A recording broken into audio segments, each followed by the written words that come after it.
நீங்க நடத்தக்கூடிய தொழில் எல்லாம் லாபத்தில் நடக்குது, நீங்க நடத்தக்கூடிய சினிமா தொழில் லாபத்தில் நடக்குது, நீங்க நடத்துற மணக்குவாரி லாபத்தில் நடக்குது. ஆனா அரசாங்கம் நஷ்டத்துல போகுது, பற்றாக்குறை பட்ஜெட்ல போகுது. அதனாலதான் அவங்க நிதியமைச்சரே சொன்னாரு, ஒரு வருஷத்துக்குள்ள 2 வருஷத்துக்குள்ளேயே 30,000 கோடி ரூபாய்க்கு மேல அடிச்சிட்டாங்க. எப்படி கணக்கு வைக்கிறதுன்னு தெரியல.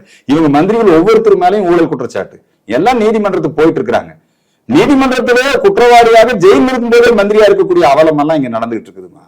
இங்க என்ன இங்க சட்டம் ஒழுங்கு இருக்குது? கவர்னர் மாளிகை மேல போய் கருக்கா வினோத்து என்ன விசா அதுல பாட்டில் என்னன்னு கேட்டா நீட்டுங்க. இங்க என்ன சட்டம் ஒழுங்கு இருக்குதுங்க? இன்னைக்கு பாருங்க, பாலியல் வன்கொடுமை பெண்களுக்கு எதிராக அரசு சேவை இல்லத்துல தங்கி இருக்கக்கூடிய ஒரு சிறுமி இன்னைக்கு பாலியல் எவ்வளவு அநியாயமா இருக்குது. டெய்லி இந்த செய்திகள் வந்துட்டு தான் இருக்குது. யார் அந்த சாரு, எங்க ஓடி ஒளிஞ்சாங்க அந்த தம்பிக. இவங்க குடும்பத்துக்குள்ள பல பிரச்சனை இருக்குது, இவங்களுக்குள்ள போட்டி பொறாமை இருக்குது. ஆனா இவங்க என்ன பண்ணுவாங்க, எப்ப பார்த்தாலும் அதிமுக 2ஆ போச்சு 3ஆ போச்சு, அதிமுகவும் பிஜேபியும் சேர்ந்ததுனால தமிழ்நாடு அடிமையாயி போச்சுன்னு பொய் பிரச்சாரத்தை பண்ணிட்டே இருப்பாங்க.